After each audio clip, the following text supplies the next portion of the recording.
So today we're gonna do something a bit different for us because we are a tech company and we talk a lot about deep technologies, kind of a very on the code level. And we would like to talk more about the value that is driven from those technologies. So we have a few people that are better placed than us in talking about what's the value of data. And we will slowly move towards what's the value of AI and AI infrastructure. But we'll start by showing you the full agenda. So there will be a small introduction of myself and the organizing kind of and then Northvolt with Yannick will do a small presentation about their ecosystem and how they develop themselves. We will have a second roundtable, which will be more in terms of sustainability and ethical AI with Guillermo and Jacopo. Jacopo will be online with us. He couldn't join in person.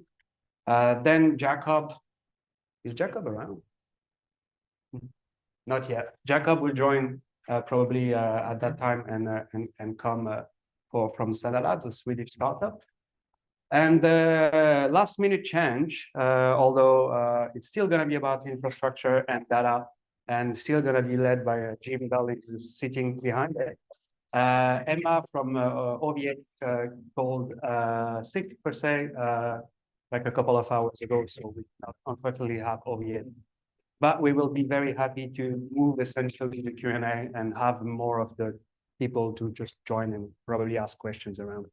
And I'll have a lot of questions, and I'm sure you'll have as well. And that's about it. So first, quick introductions from us. So I am Lex. I'll be just the main speaker in charge of the moderation. I come from Hopsworks. This is our offices. We are very happy about it. It's in a nice place. And I'm the head of strategy here. Mariana, who is behind, has been helping us tremendously in the organization.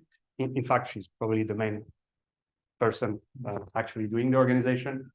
And we have Bruno and Katerina, who I will leave a small moment to present themselves in a moment. And I'll leave it up to you. If you need to just go through the slides as you present yourself, just go ahead. Yeah, okay. So I am, Katarina Dember, as said, and I think there's a potential for companies to work more together in Europe, European companies, but they need to meet and discover what each other are doing. So by knowing who is who and who is doing what, companies can complete each other and find synergies. And by sharing networks, they can access new markets and also get several entries and choose the best entry to the market. So we want to make French and Swedish companies meet and showcase what they are doing. So that is why we organize the meeting here today, and we have co-organized it with Hopsworks and with the Institute GINA Plus, and I am from European Champions Alliance, or ECA. Myself, I am Swedish and I live in France since 30 years. And with my roots in Sweden and my long experience of working between France and Sweden, I want to help to bridge the gap and help companies connect. And I have joined ECA, or European Champions Alliance, who is a non-profit association, as a Nordic representative. And in May, we organized ECA Day, and we had all these companies speaking at our conference, and it was around trusted cloud, climate tech, and smart industry. And we had from the new Nordic region, including the Baltic, we had IQM from Finland and Skeleton Technologies from Estonia. And now we come to Stockholm to do this event around AI in business. And there are more events to come, so you can always stay tuned with can I change slide? Yeah, you can stay tuned by following us on LinkedIn, or you can subscribe to the newsletter. And I would be happy to discuss more with you after the event. And I also want to thank Lex and Mariana from Hopsworks for organizing this event with us, and also Jim Dowling and Hopsworks for hosting the event.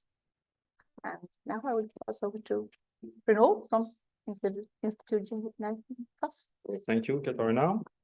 Yeah. Yes. Just one thing in between, because we speak online, and I know there is some online that collect English speakers, and you can there is captions, so you can actually activate the transcript, and you will just see. It's activated by. Yes. So let's speak. I will speak easy English anyway. Okay. So one aim of this meeting was to show to the Swedish people the French ecosystem and vice versa. Because in France, associations are really engaged, and there is about 24 million people in association in France. So it's why I want to present this. And I have taken an example, let's say, which is my association. So G9 Plus Institute regroup about 20 French school, engineering school and business school. So you have some examples there. I will take, yes, ESSEC and Polytechnic, HEC. I take an example, high school, let's say. And we are linked with USF, which is Association of French Engineers, for example. And also we are deeply involved with, let's say, equality with women and climate change. So, for example, 1/3 of our events this year were about our content sensing about climate change. So to come back to the dynamism of French association, so if we take, for example, ESSEC Alumni School, per year, they organize around 1,000 events. And I just count today, there were 12 events. So I don't like that much. Well, some competition, but okay. So it's quite dynamic. Another point for our association, G9 Plus Institute, is, let's say, the collaboration. We collaborate a lot with other associations. The name of G9 come from Group of the Nine, and so we are the plus because now we are more than 9. So, and most of our events we do, a lot of events we do with other organizations. So we take the example of today. So where we are with European Champion Alliance, Hopsworks, and others, some supporters like UTC and ESSEC. And I give you back this two. And I'll need the paper. Yeah. All right. So just a quick look on, okay, back at the agenda. There is essentially just, oh, I should unmute myself. There's essentially two modules. One with Northvolt, which will lead the way in a minute, and the other one, which will be started by Jaka. So with that in mind, I would like you to welcome Yannick. We'll be talking about, Northvolt in the Nordics. He's the head of product program management office at Northvolt, and he'll talk about that in a moment. So please bear with me, and I'll be sharing your slide. You can take this. First, 1 minute of introduction. Who am I? I'm French. I'm an alumni of UTC and also HEC, and thanks to Bruno, I got invited to here to participate to this event. I joined Northvolt like 5 years ago, so working in a Swedish company in Sweden, but French. So basically fitting pretty well in it. So basically Northvolt is targeting the need of a sustainable battery industry. So basically trying to tackle the overall CO2 reduction by 2050 and basically collaborating to that ambition by basically having a vertical integration of all of our business in the battery industry, producing batteries, recycling them in a vertical integrated way, trying to tackle the carbon footprint. So basically by cell, we are targeting something like 10 kg of CO2 per kilowatt. That's basically the unit that we are measuring in the batteries. While today, what we have on the market, just for you to be aware, is around 200, 250 kg of CO2. So basically, Northvolt, getting enabled by sustainable energy and as well sustainable production, is targeting 10 kg per CO2 of kilowatt. Then limiting the fresh use of material by recycling them a lot, our own waste and as well the batteries from the market, and as well going beyond that with a holistic approach with 100% holistic approach in terms of traceability of our raw material and as well ethical sourcing. What is Northvolt? Northvolt was founded something like 7 years ago. When I joined, we were something like 60 to 80 people. I think we crossed something like 5,500 people. We raised something like 8 billion USD in the last 5 years. That's really massive. From different partners, investors. I'll come back on that a bit later. We have been securing officially, this is not unofficial numbers, 55 billions of contract over the last few years for the coming 10 years. And we are more than 120 nationalities internally. And I'm representing one of them. And Jacob, who comes with me, is representing another one. Our journey, and I was just trying to map the first 3 years. When I joined, we started with a Swedish environment. We got incubated as a startup. We were a startup. It's a bit unfair to call us still a startup while we are valued more than 10 billion. We have more than 5,000 employees. But we have been securing, thanks to our partners, the initial one, and also investors such as ABB, Siemens, Scania, BMW, Vestas, some early funding, some early equity raise, allowing us to move forward. And basically, we had this ambition to have like a kitchen approach. So you first cook something in a small kitchen, then you move to a bigger scale, and then from that scale to a bigger one. So basically, we started to do a first R&D environment located in Västerås, so not that far from Stockholm, something like 80 kilometers, that we groundbreak somewhere in 2018, 2019. And then we were targeting our gigafactory that we have been setting in Skellefteå. So gigafactory means basically a huge one. So it's something like 1.5 million square meter, representing something like 70 to 80 Olympic stadium. It's really massive. This is something like 2 kilometers by 3. That's really enormous. And it is just the first one. Then in between, we have been raising equity in order to support our growth. We have been contracting some debt in between. That has been allowing us to contract more customers, to get more vertically integrated, to develop new patents, to develop also our cloud system, the Northvolt cloud. I will come back on that one later on with AI and as well machine learning. And then securing the first demonstration of our battery recycling facility and then growing. And we have been announcing step after step, new plans, new gigafactory, new partnership.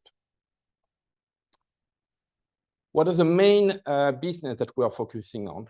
I would say this is distributed under 4 pillars. The 4 pillars being automotive, energy storage, industrial, and portable. Automotive, this is representing something like 85% of our market share into it. We have energy storage, where basically we are using our battery in order to store energy from solar panel, from hydropower, from whatever. Then we have industrial and portable tools that are basically our first partners that basically we are electrifying. If I'm taking the first one, you have here a mining engine and also construction engine from Epiroc, where basically we electrify that kind of engine. If you take, for example, a mining machine, instead of having something which is powered by gasol or gasoline, you need to have exhaust gas in the mine, which is basically forcing you to have larger pipes, larger entry points, while when everything is electric, you can go smaller, you can reduce your emission, and basically you can go green, which is our ambition. I had to update this slide just for your information yesterday because we have been announcing new factories on top of new factories. So initially that was only Europe, where basically we have something like 6 setup. And then now we are expanding to North America, where we have now a new setup called Northvolt 6, where I'm just coming back yesterday. So sorry for my jet lag, by the way. But then this is basically what we are doing. But this international footprint. So first we have Northvolt 8. 8 in Swedish means 1. So that's the gigafactory that we launched somewhere in 2022 with 16 gigawatts. So 16 gigawatt means something like 300,000 cars. I don't really like talking in number of cars, but this is maybe a good number for you to understand. And we are scaling it up to 60 gigawatt, which is representing something like 1 million cars of production per year, which is up and running, not fully, still under construction, but pretty there. With also a recycling unit on site. The second one is 2, which is meaning 2 in Polish, where basically there we have a battery system unit production where we assemble our cells into module and packs in order to serve our industrial partners. Then we have 3, which is meaning 3 in German, where I'm going tomorrow morning, by the way, where basically we are now officially launching 3 with a 60 gigawatt production as well. And we announced over the weekend securing something like almost 800 million from the German government in order to support this startup. Fila 4 in Swedish, which is a JV with Volvo, established in Göteborg, where basically we did the groundbreaking 3 weeks ago or 4 weeks ago.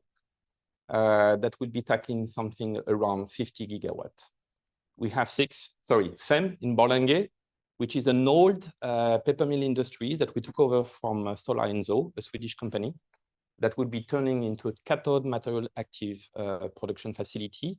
So the cathode, which is basically the minerals and active material that you are plugging into your cells, and which is making basically the energy of your batteries.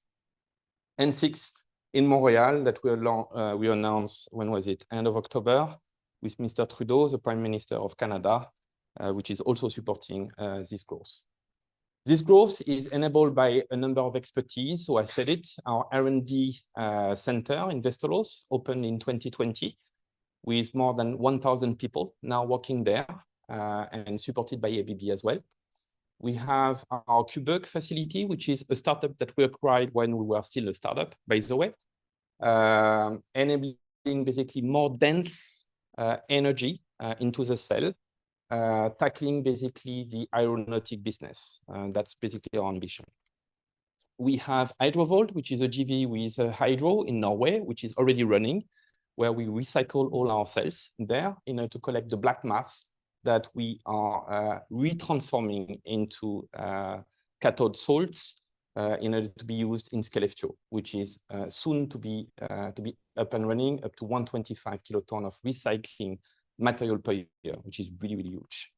And then we have been announcing Olola, which is a lithium hydroxide company in Portugal that will be opening up in 2026.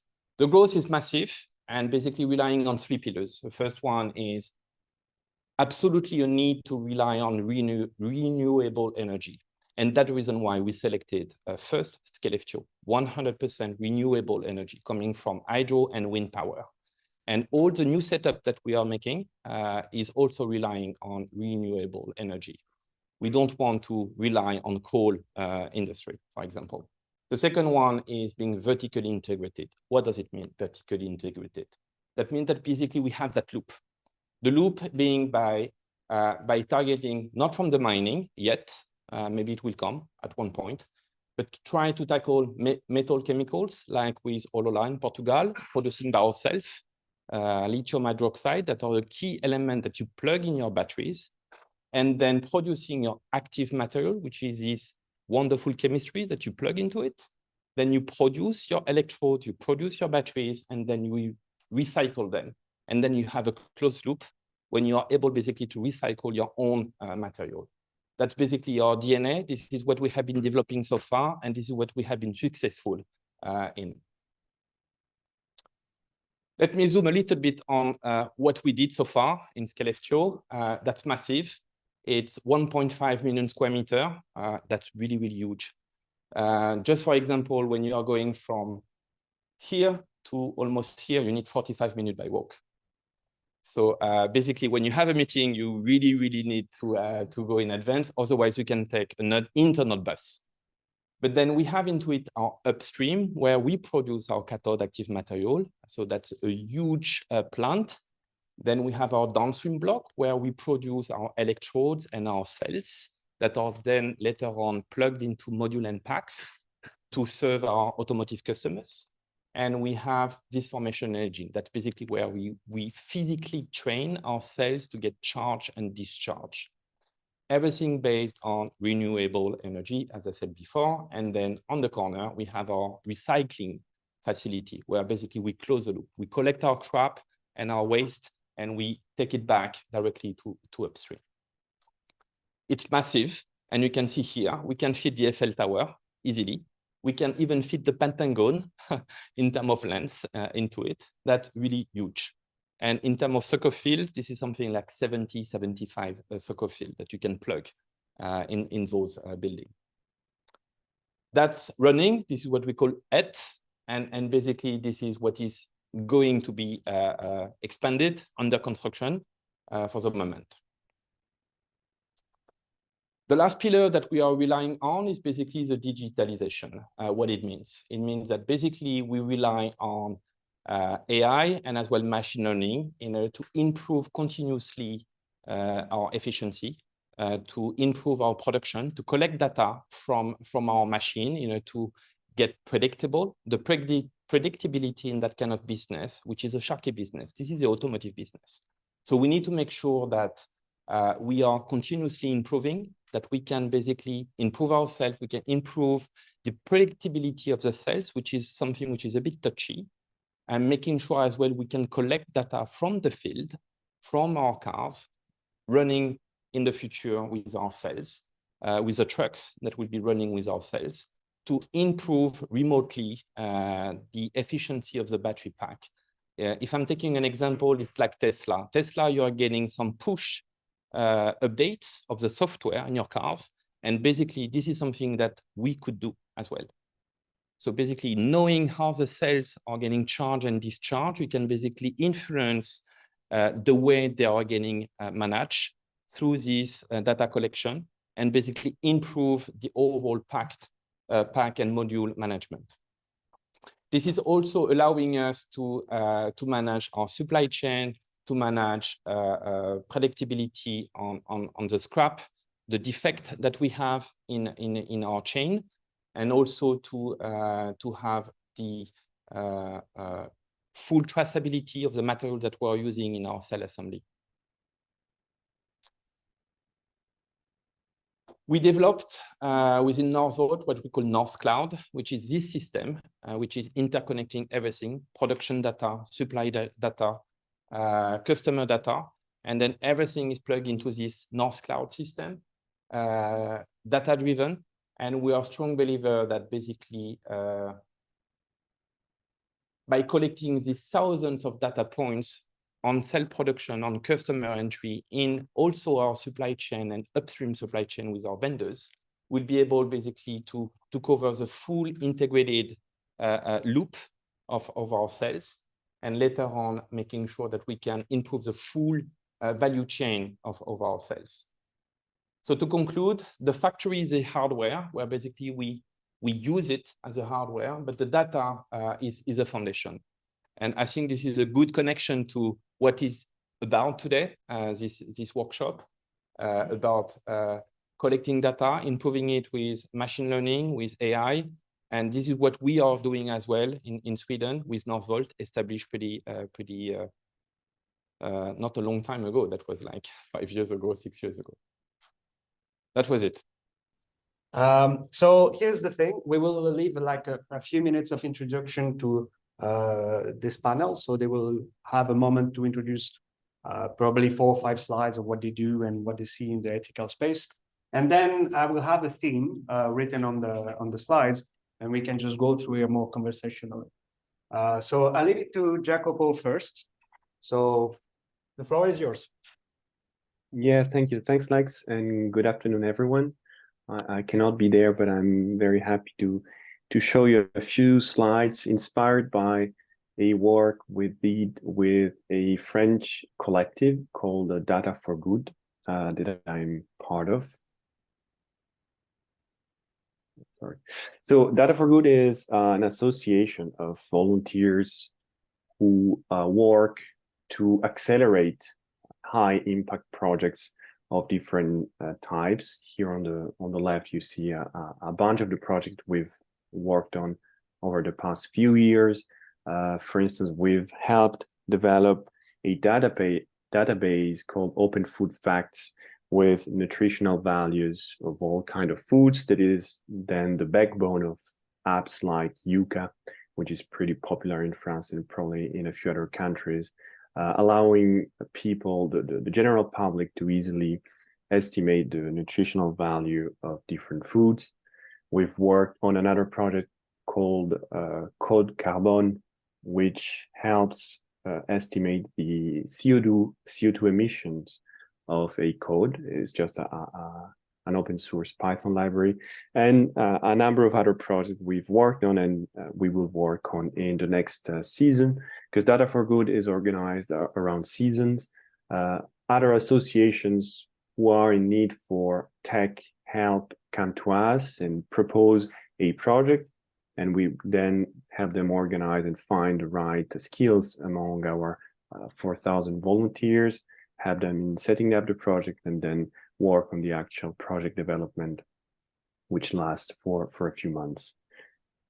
One of the projects we worked on last year is a white paper on the major challenges and risks of Gen AI.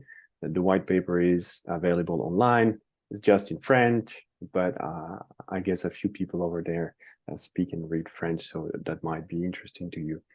And the approach of Data for Good, I think it's an interesting one, because we try to find a good balance between what's called techno-solutionism and techno-doomerism. So on the one hand, there's this idea that technology will kind of magically solve all problems in society. On the other hand, the worry that technology and AI in particular could bring to the extinction of humans. So we think that technology has great potential, and generative AI in particular, but in order to exploit this potential, it is important to be lucid about the risks which are also associated to this new technology.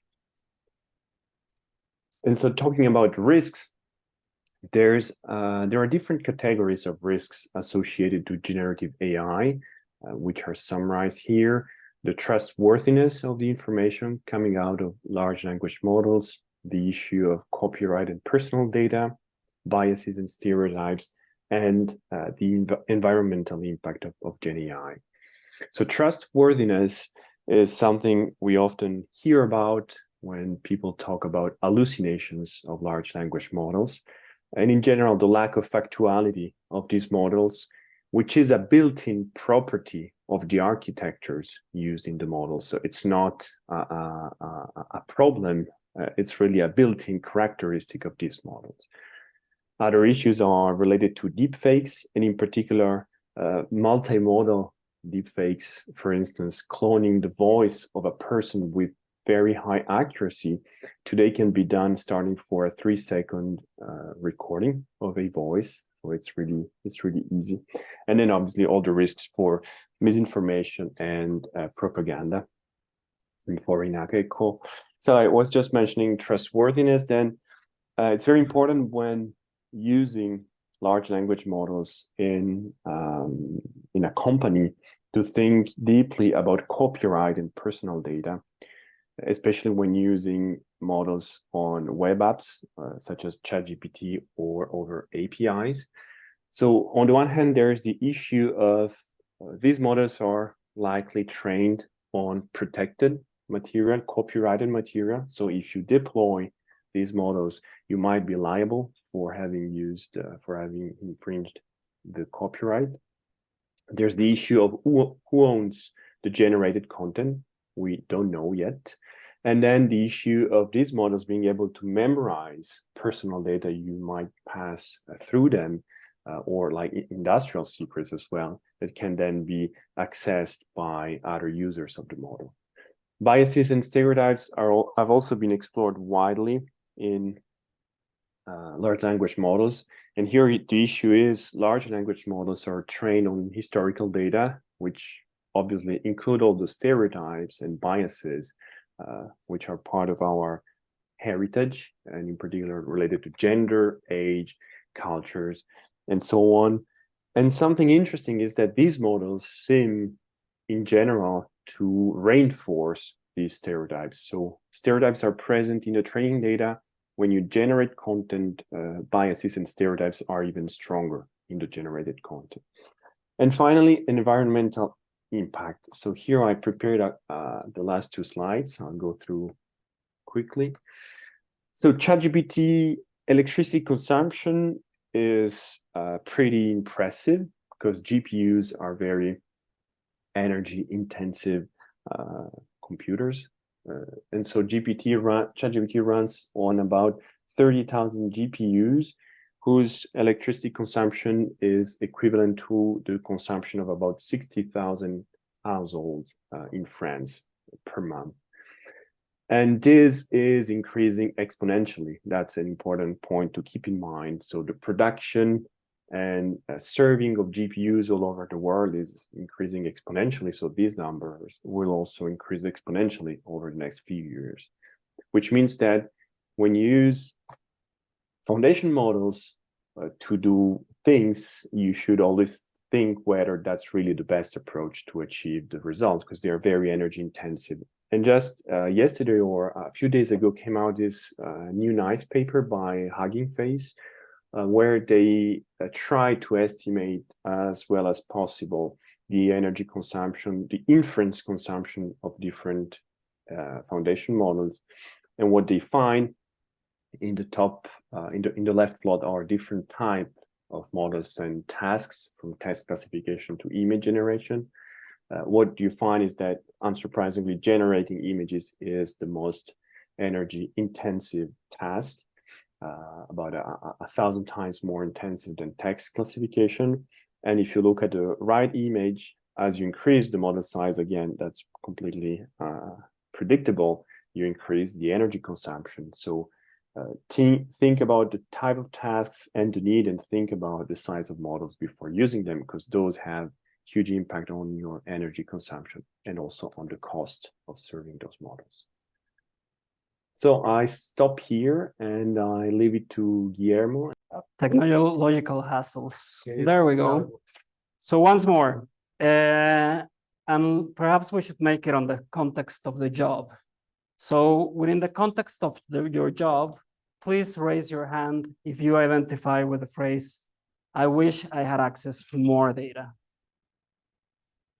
Okay, I can see a couple of hands up. I don't know if online people are also identifying. But I think we all agree that access to data, or even fast access to data, I would say, is crucial to succeed in today's world. But what we recognize at Syndata is that this access is constrained by privacy regulations. This can be all from company regulations to the very famous GDPR, which I suppose most of you have heard about. Another constraints can just be, just the fact that maybe you just have too few data samples to train your fancy machine learning model. So the good thing is that synthetic data helps solve these two constraints. Let's start from the very beginning. So what is synthetic data? And very briefly, of course. So all the faces that you see here are synthetically generated. This perhaps is not a surprise given everything that we have seen from OpenAI in the past year. But what's exciting about it is that, okay, so synthetic data, it's artificially generated data that retains the information that we need, retains the insights or statistical properties of the data, not the identities. What does this mean? There is no one in the world that can claim that this picture is their picture taken back in the summer in Greece or something like that. And because of this, the data is not subject to GDPR. So synthetic data liberates the data from this constraint of the GDPR.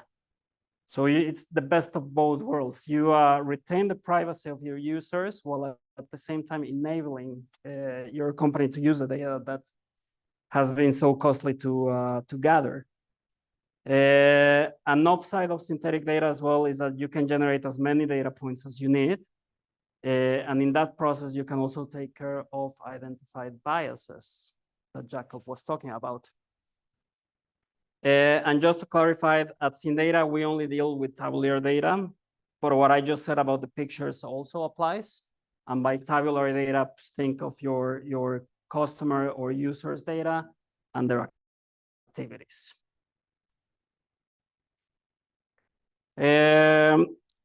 So what does the future look like? This is a graph from Gartner, and they always tend to overestimate things.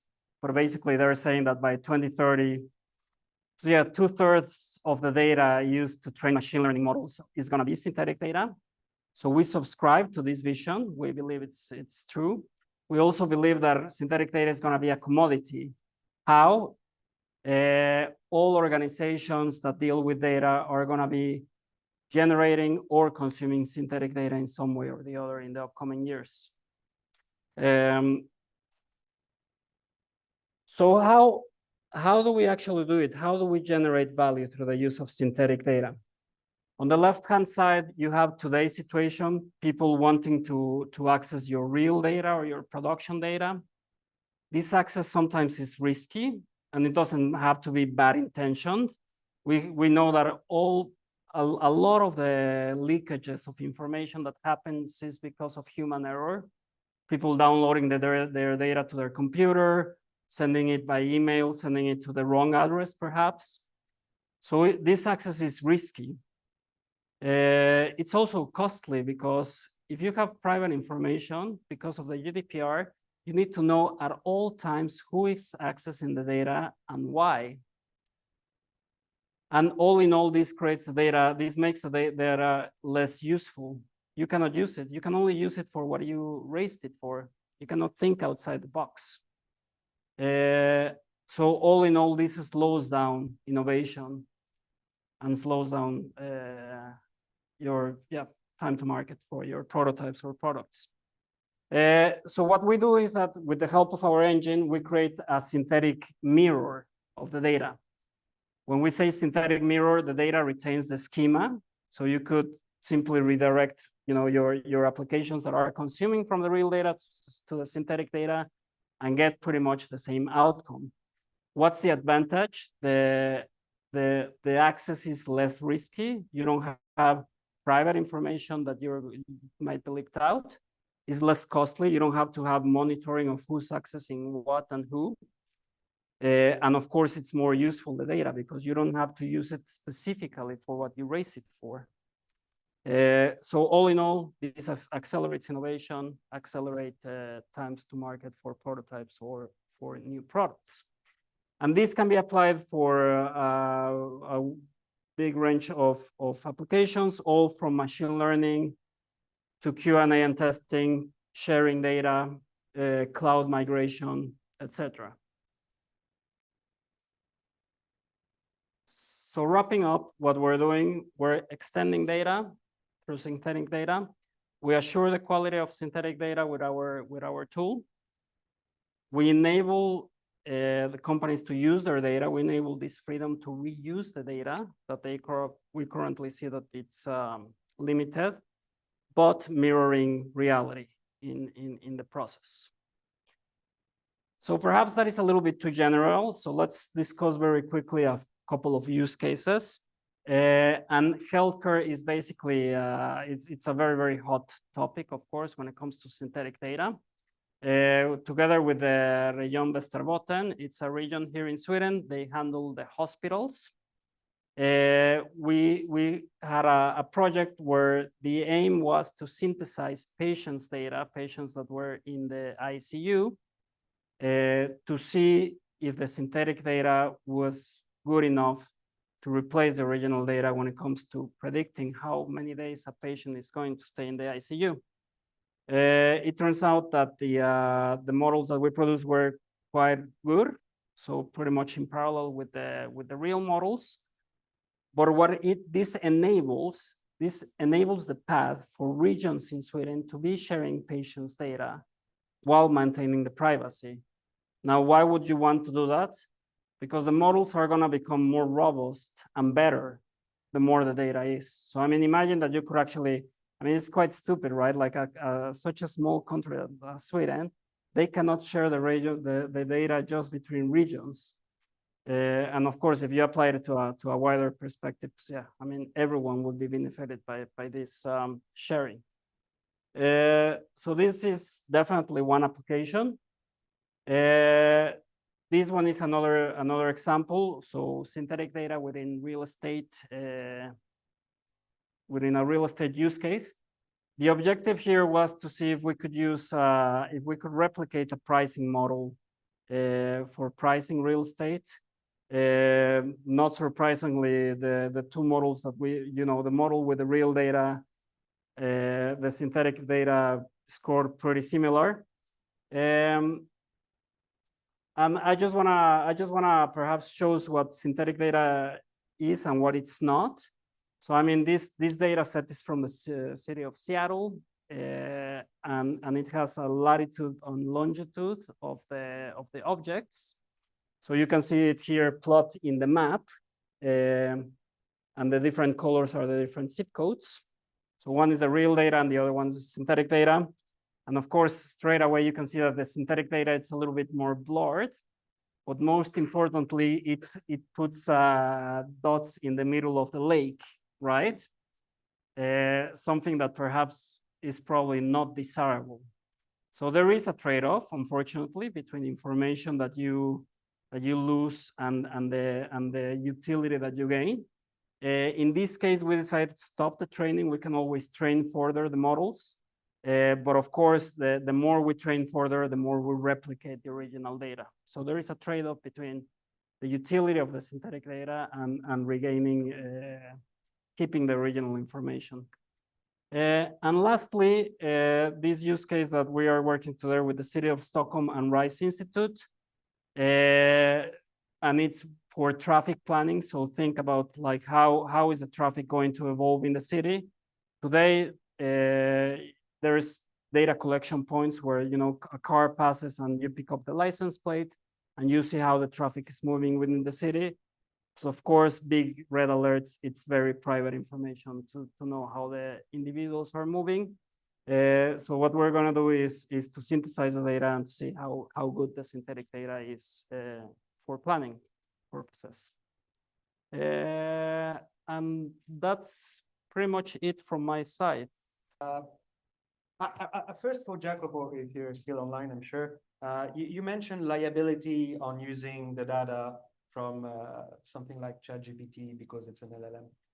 Can you expand on that? Like, is there a reason that you believe there is a legal liability? Well, it's not an easy matter since actually there's different judgments which are ongoing in Europe and in US. There's new laws being drafted to try to clarify the situation. But just to give you an example of something interesting that happened over the past week or so, one of the main defensive arguments of LLM producers such as OpenAI against those kind of infringement accusation was that LLMs are not regurgitating the training data, they are creating new material based upon those training data. So they say it's no different than someone reading a book and then writing another book. Yeah, you were inspired by reading other stuff, but you're creating new stuff.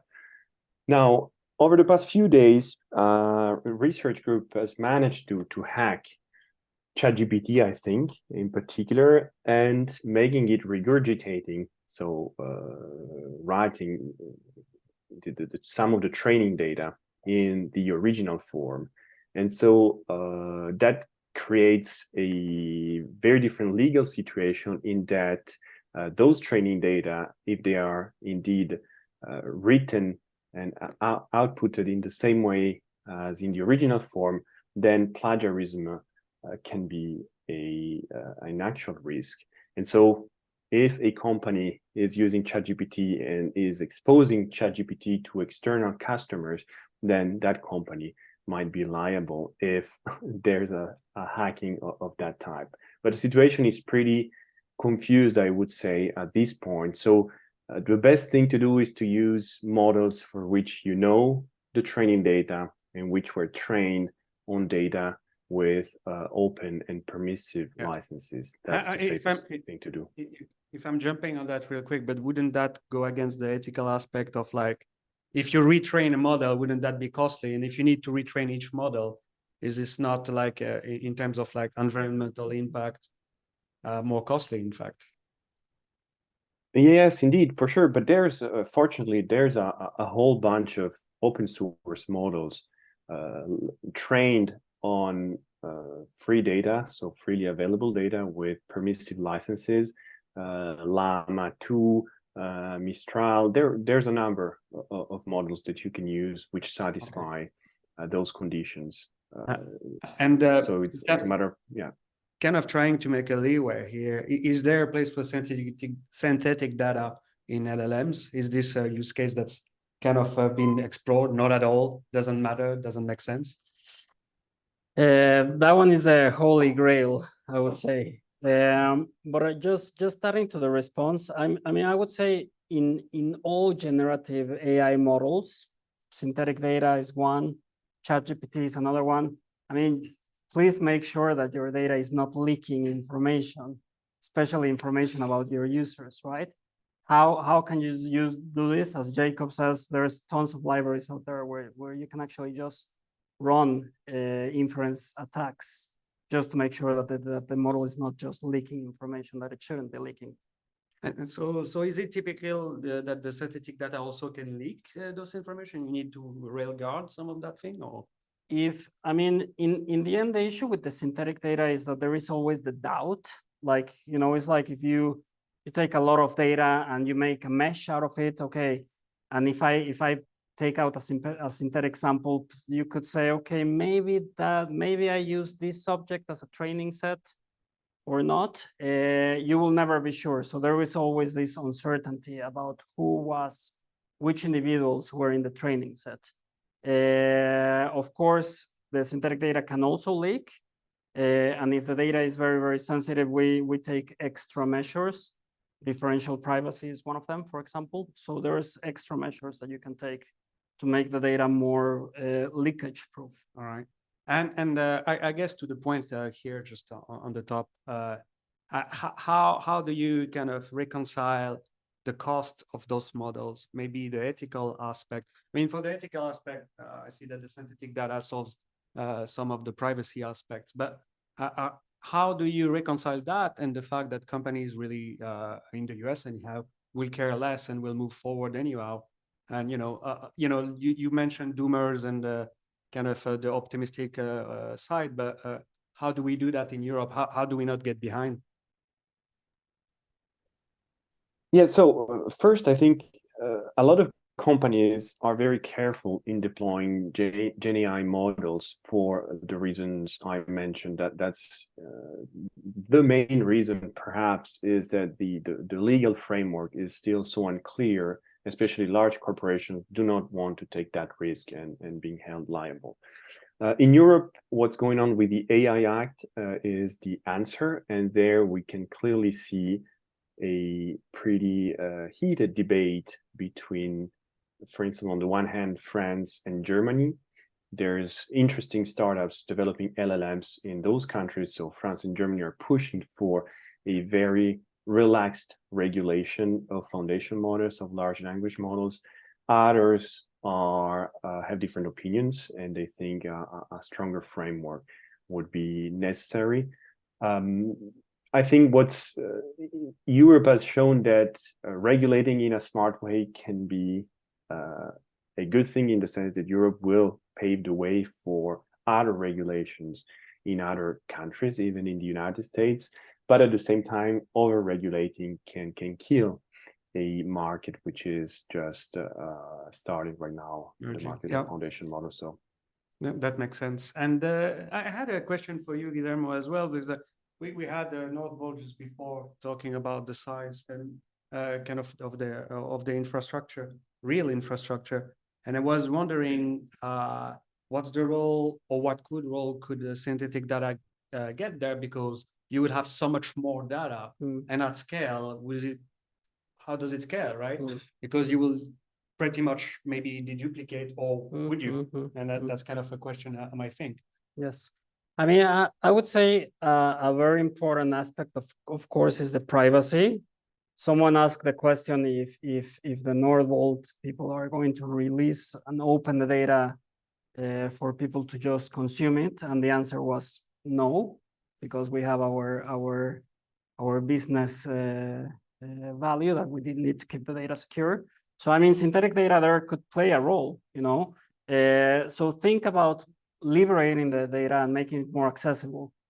Hackathons, we touch upon the open data, right? So, you know, all the data that is generated by the government, how can it efficiently be available to the public, right? So I think synthetic data in that sense is going to play a very big role, where perhaps at some point we're going to realize that it's not the data itself, it's if you cannot see who is behind, right? What's worth.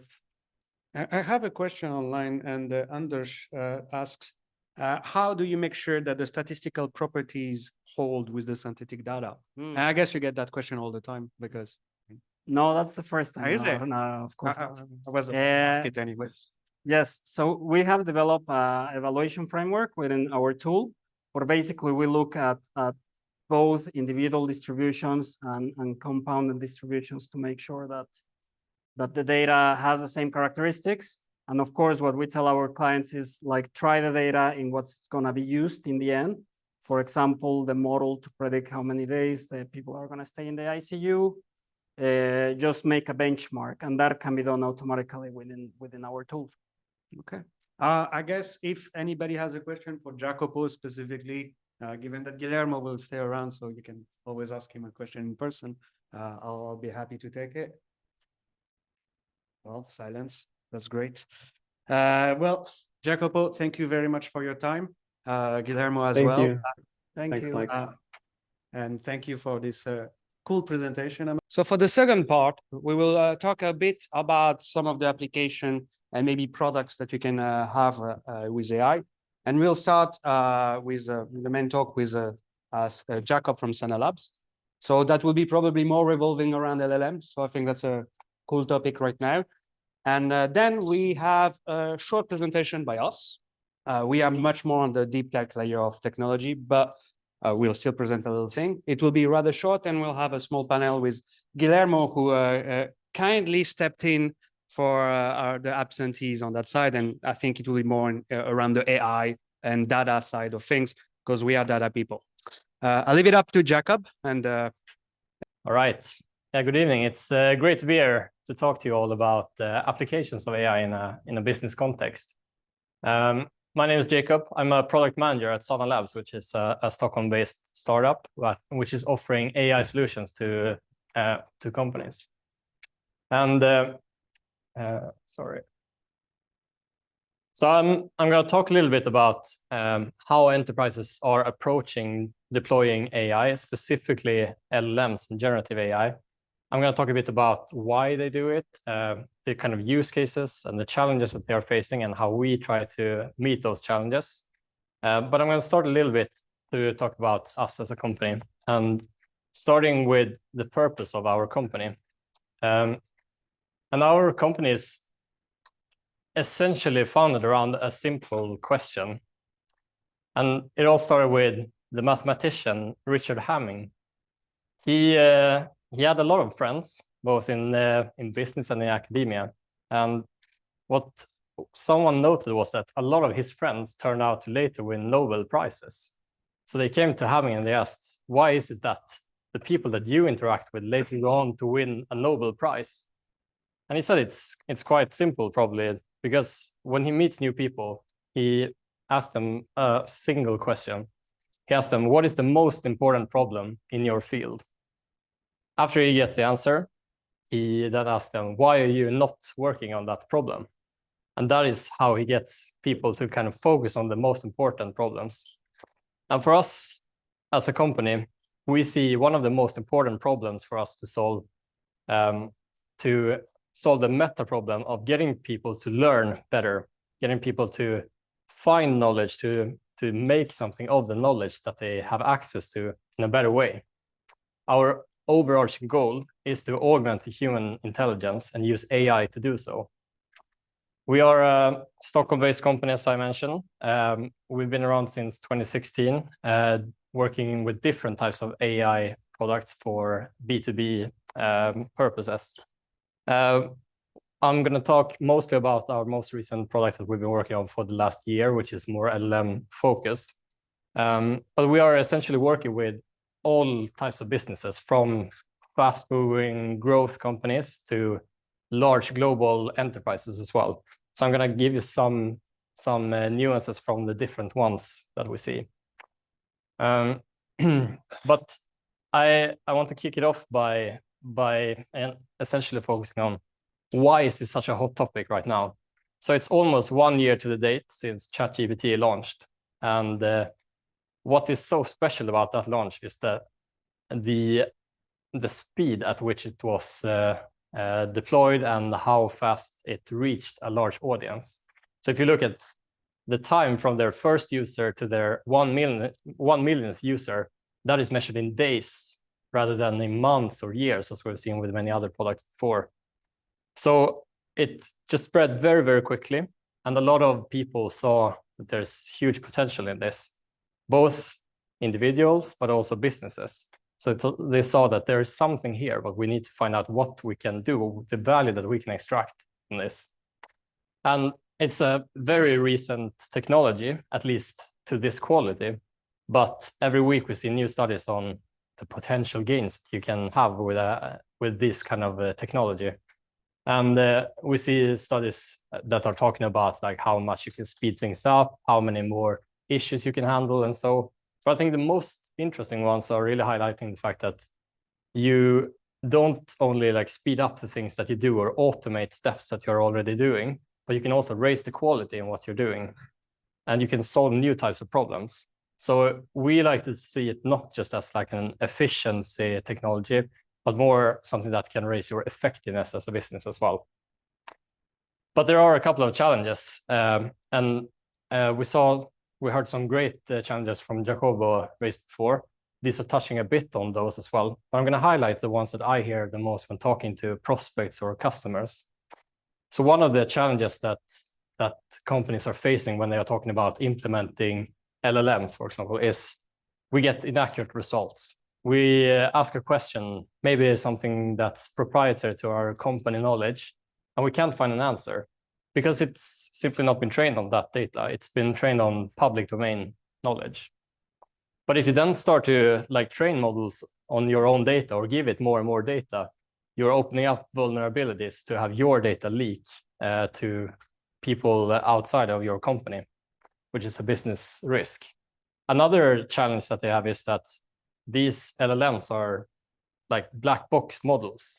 You can't, by the way they are designed, you can't attribute the answer to a single source and say, this is exactly the training data that led us to output this result. Another challenge is that you want to connect the problems to the business problems that you're trying to solve. You're not trying to solve problems that you didn't already have. And then the final one is really that once you put a very powerful tool that says that it can do almost anything in the hands of users, they don't really know what to do with it because it can do so much, but there's also a lot of things that it cannot do. And this is a challenge, whether you are implementing LLMs already in your business or if you're not doing it, because as I mentioned, the values that you see is both from the company side, but also from the individual users. So the users are going to use some AI products, whether you have approved them or not. So you want to be ahead of the game there to really make sure that you can control and make sure that you're not exposing risks for your company. And we do this at Sona with our product that I will talk mostly about now then, which is called Sona AI. It's a personal knowledge assistant that's using your company's knowledge in order to answer questions and to help you fulfill workflows that you are doing. We're doing this with a retrieval augmented generation engine. And this essentially means that we are we're building connections to your company apps. That can be your Google Drive, your SharePoint, your Salesforce, or even the meetings that you have in Zoom or in Google Meet. We are making a vector representation of that data.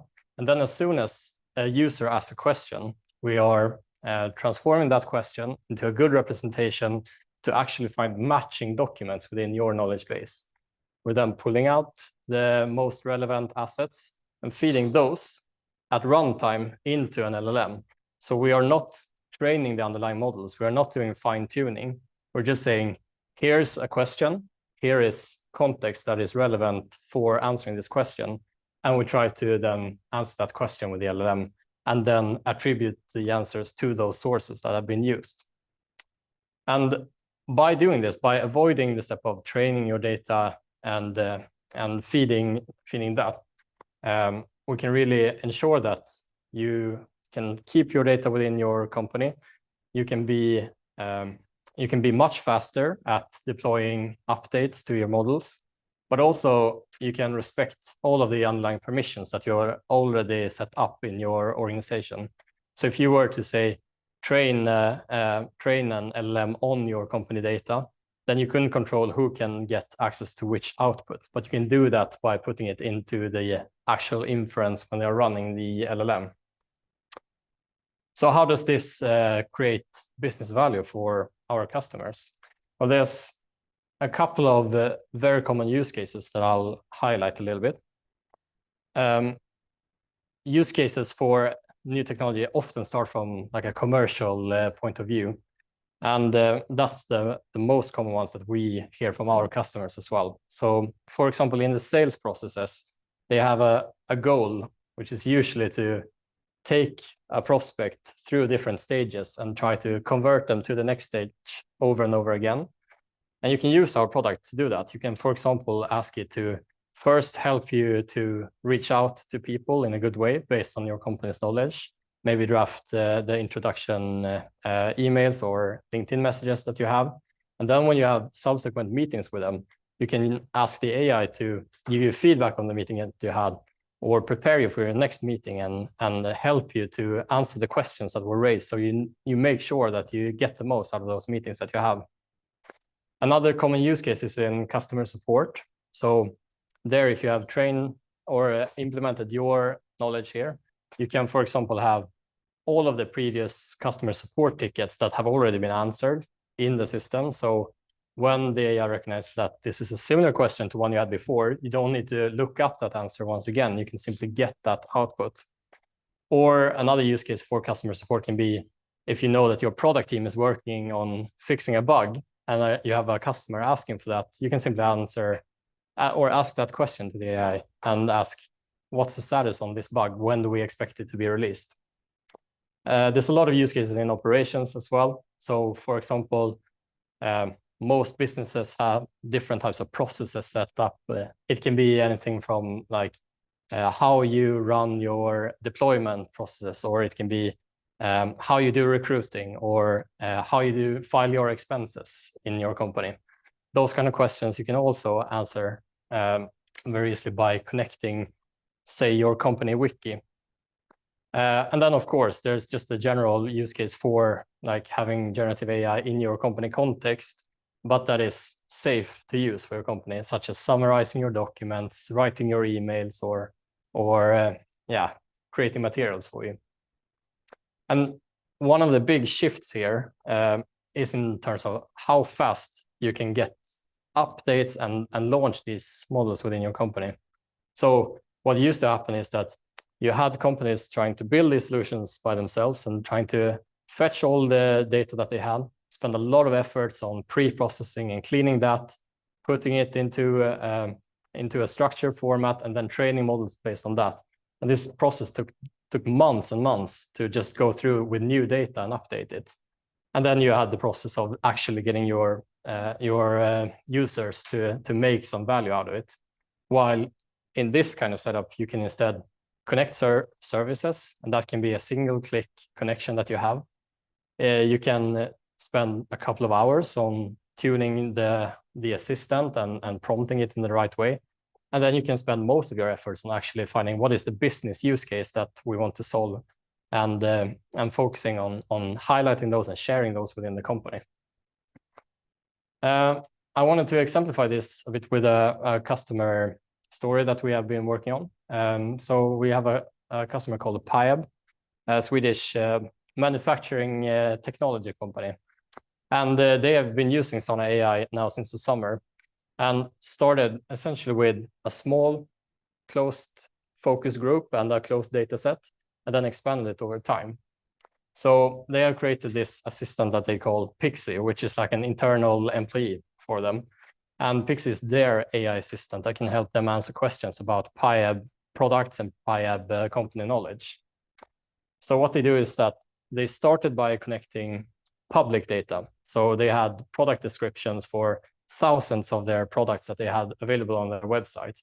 And this product catalog was so vast and technical that no sales rep in the company could know all the details about every product.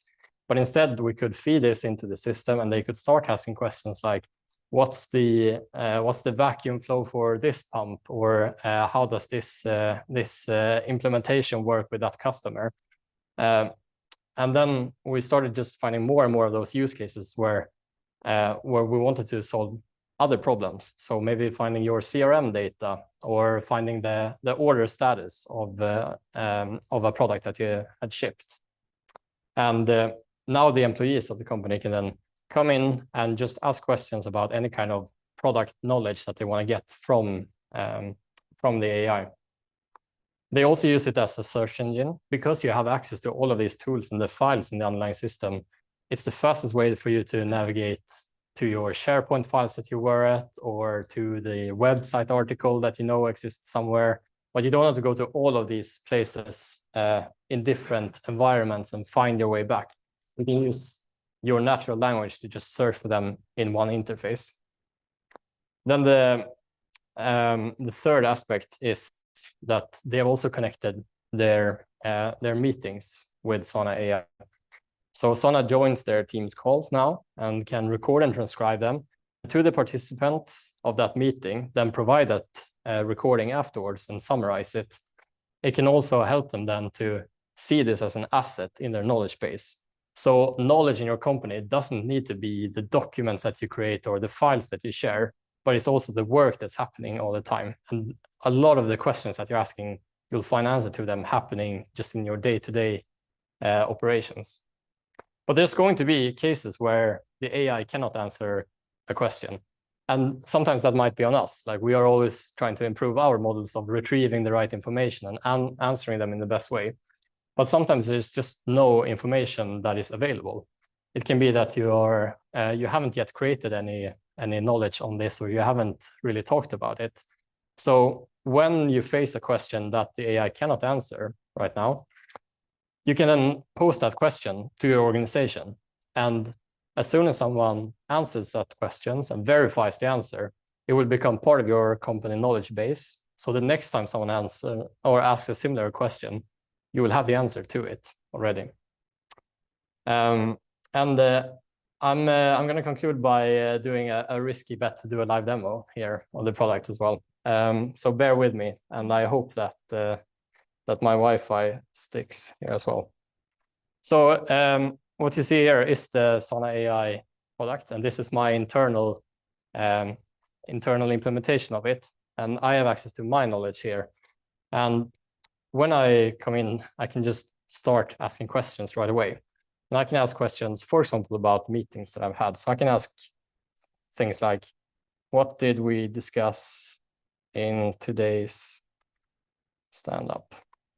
And as I'm asking this question, the retrieval pipeline starts. So it's looking at what am I asking, trying to convert that into the right search queries, and then finding my stand-up meeting from this morning and highlighting what we talked about in that meeting using the LLM. So it's telling me now what each of the different people in my team talked about. And then afterwards, it will highlight what was the source that it used for this as well. So then I can see that, okay, I have my daily stand-up here, and that was the meeting that it's referring to. I can come back to that. I talked a little bit about this problem about not knowing everything that the AI can do and what use cases it works well for. So for that, we have a library where people can share their prompts with each other. So I can see that my colleagues created this great prompt, which is quite complex. I can then just come back and use one of my meetings as the input source for that as well. But I thought I could wrap up the demo by highlighting a meeting that I had the other week with Lex, actually, and Mariana. So we discussed this presentation that I was going to have here. So if I go back to that meeting now, I can see some of the topics that we discussed, but I don't want to read through all of that meeting. I don't want to look at that again. So I can just ask it, for example, what 3 things did Lex tell me to focus on? It was very cool in the presentation. So let's see what it says. It says 3 things. I should focus on the implementation of LLMs in an enterprise context. I should talk about actual use cases and the value derived. And I should, if possible, demonstrate the product. And I think, I think we have completed these parts. So with that, thank you so much for listening. And if you have questions, I can take a couple now, but also feel free to reach out to me or contact me in any way. Thank you. We'll have just a short presentation. Mine is muted as well. Short presentation about ourselves. I think it's fair. And just a short panel on more like data infrastructure. And I think Guillermo will be kind of posing as OVH tonight, but mostly in synthetic data. And we are an infrastructure company. So I think we'll fit well. So I'll leave it to Jim. And my name's Jim Downing. I'm CEO here at Hopsworks. I'm also associate professor at KTH. I taught the first course in deep learning in Sweden. And this is a massive challenge for me. This is as hard as it gets to talk to non-technical people. I mean, not everyone's non-technical. So Lex always makes fun of me. So I'll just tell you a little bit about what we do. We are a deep tech company. We build infrastructure for machine learning. That includes deep learning, of course, and large language models. We have a platform called Hopsworks. It's available open source. It's also in the cloud. And with it, you can build and operate machine learning applications, right? So some of the companies, if we take here in Stockholm, there's one myndighet or government body who's running AI in production today. It's Arbetsförmedlingen, the employment agency. You upload your CV or you upload a job ad, it'll be checked using large language models for. 1 second, I'm not sharing the slides on Zoom. Okay, but it'll be checked. Your ad will be checked for language, that it's not offensive or in any way, shape, or form. And they do recommendations, so matching job ads to candidates and so on. We have other companies one of the largest insurance companies in the world are using Hopsworks to manage all of their data for AI, and we have other companies like one of the largest betting companies. So it's a horizontal platform. What that means is it's basically all verticals. Anyone who's managing data for AI, we're one of the platforms out there. Now, it is a new category of platform, managing data for AI. It's called something called a feature store. We released the first open source feature store made here in Stockholm, in the world, first enterprise version of it. And, I think I love the quote from Hamming, so Richard Hamming. I actually inspired me as a PhD student. I thought this was amazing. He said, what's the hardest problem in your field? And of course, everyone interprets it differently. And people who actually build machine learning systems nearly always say data is the hardest problem. So it's different when you're using them, I guess, but when you're building them data, and that's the challenge that we're really trying to solve, is how do we manage the data? People, so I've taught courses on serverless machine learning. That's like how to build a machine learning system. I think it's actually the first course in the world where you build a machine learning system. You don't just train a model. If you're interested in machine learning, you say, oh, data science, I'd like to get started with that. You go and search around, you'll get a static data set, and they'll say, please train a model and then make predictions on the static data set. So your model will make one prediction on the data set and you're finished. But in the real world, we want models to make more than one prediction, not just once. You want to make it again and again. Every prediction will generate value. So the hard challenge of that, and particularly in data science, is this is where all our data is. It's spread out all over the enterprise. A lot of it's in data warehouses. A lot of it's in documents and other places. How do we get that all together so that you have a single place where you can go and create these models or train them, but also make predictions with them? So this is one of the really difficult challenges, and this is where we have very deep competence. You know, I just look at Mikkel's looking in there. He was he's the main guy at MySQL. So we're actually a spin-off of MySQL. We have deep roots in the data space. Salman, who's in there, won the IEEE Scale Prize for file systems. So in 2017. So we've been working in this data problem for quite some time. It's also hard to build these machine learning systems, or whether it's an LLM or whether it's a data science platform. There's you'll see all of these different potential ways of working, and you're going to have to navigate that space. It's not easy, right? Things change week to week. You know, what's cool one week is not cool the next week. So it's non-trivial. And then once you've built the thing, you have to make sure it keeps working, right? And that means, you know, you need people who have expertise in governance of data.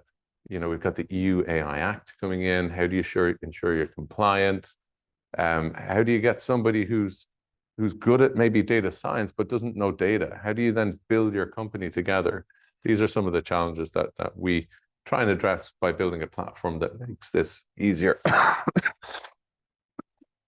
So this slide is very technical, and I won't go into it. But we're an open source platform. It's also available free on the internet as a service platform. You can try it out.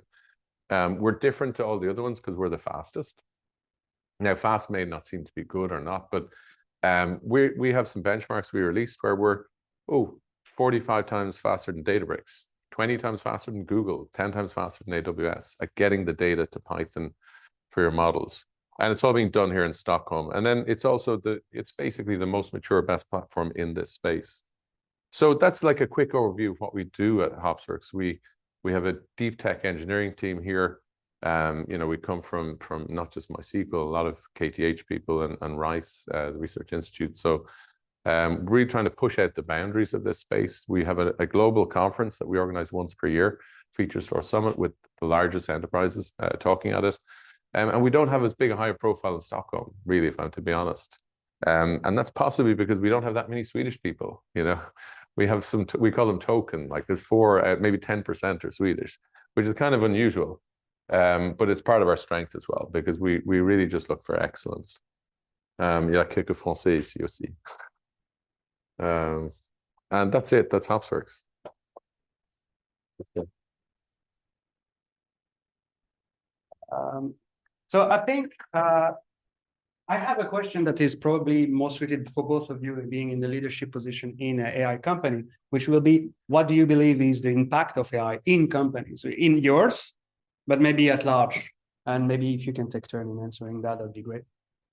I mean, it's huge, you know. What does it mean? Well, I mean, I'm old enough I was in university in the 90s when the internet took off, and you knew it was huge. We didn't know the impact it would have, right?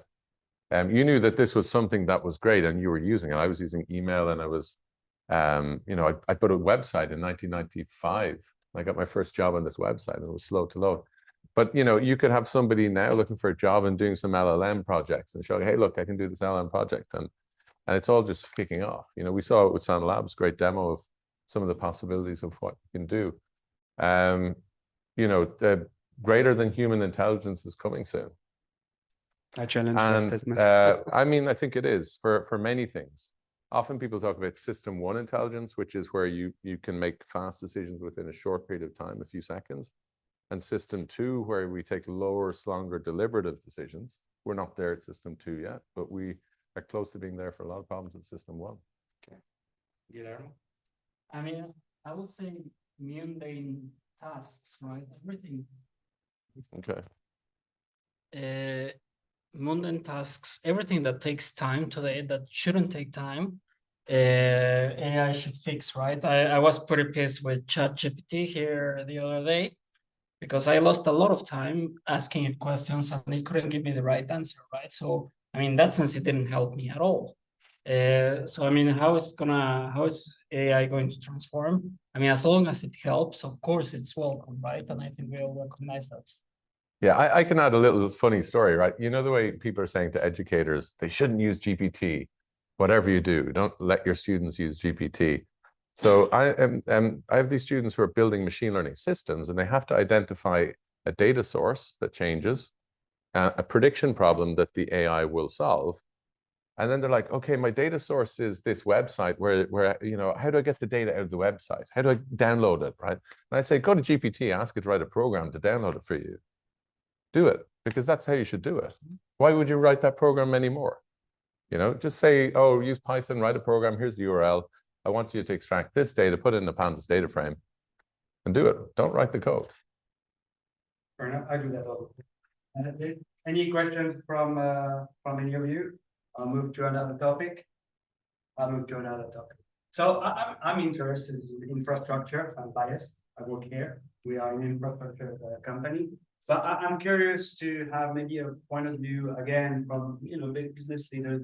And what do you think is maybe missing, or how we can be better AI data infrastructure in Europe? Or is there any sense in trying at all? Maybe it's too late. Maybe Guillermo starts this time. I know you'll be biased. I have opinions there. I think maybe Jim should take this one, actually. No, look, I'm European, and I'm proudly European, and we messed up badly. Like, if you go back only 15 years ago, China was nowhere, and now they have massive global companies, internet companies. They have clouds, not just one, 3, 4 clouds. All they did was they gave their companies time and space to build up the infrastructure, and now they're unleashing them on the planet. What did we do? We did what the Americans, imagine in the 1800s, if the Americans said to the British, come over here, build our railways, run your train cars on our railways. You can sell coffee in the coffee shop, but pay us 30% commission. That's where we are today. Like, it's that bad.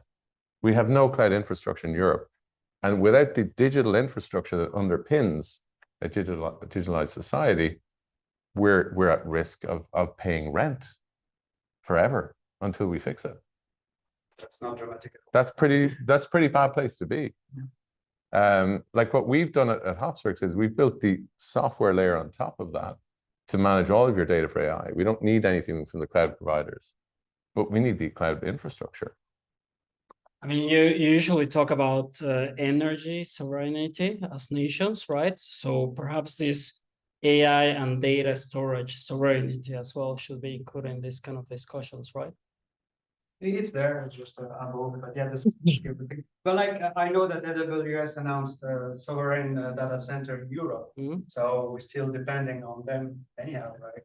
Yeah, look, the EU AI. I have an article coming out in an Irish Sunday Independent on this weekend about this, right? So in the EU AI Act, there was a clause. You may have heard there's been a lot of debate. One of the clauses said, well, if your company isn't above a certain scale, we'll exempt you from some of the rules. Now, that's a Chinese clause, and it's great for companies like us because it means that we can compete. Otherwise, we couldn't compete with OpenAI, right? It means that we can go and use the foundation models at Llama and so on, and we can build a business like Sanalabs can build a business on that and not have to worry about you know, OpenAI coming in and crushing you at that level. It's adding some protection. But what has happened? It looks like it mightn't go through because they have the lobbying power in Brussels. So unfortunately, it's very much a political decision as to what way this will go. Anyway, it's not maybe so interesting for many people here, but if you're doing a European AI startup, it should be interesting for you. Yeah, I mean, Swedish as well. I think to a large degree, I'm also curious when it comes to the open and kind of like how important is it to have open models? Like, it's an open ecosystem, but there is multiple ways to see it. There's a technological layer that can be open. Now, how about the data itself?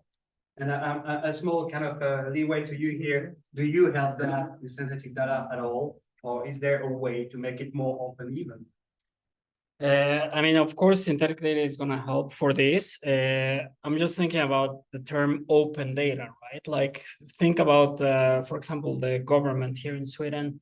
When you request data, it's very difficult still nowadays to actually get the data that you want, because it has to be, someone actually has to curate it and make sure that you're not leaking information that you shouldn't know about. So, I mean, of course, we should aim to a society where data that is public should be publicly accessible, and also data that is not public, that it's on the public interest, to strip out the identifiable information from that data and make it accessible, right? I mean, if Europe wants to stay in the forefront when it comes to AI and learning and machine learning and so on.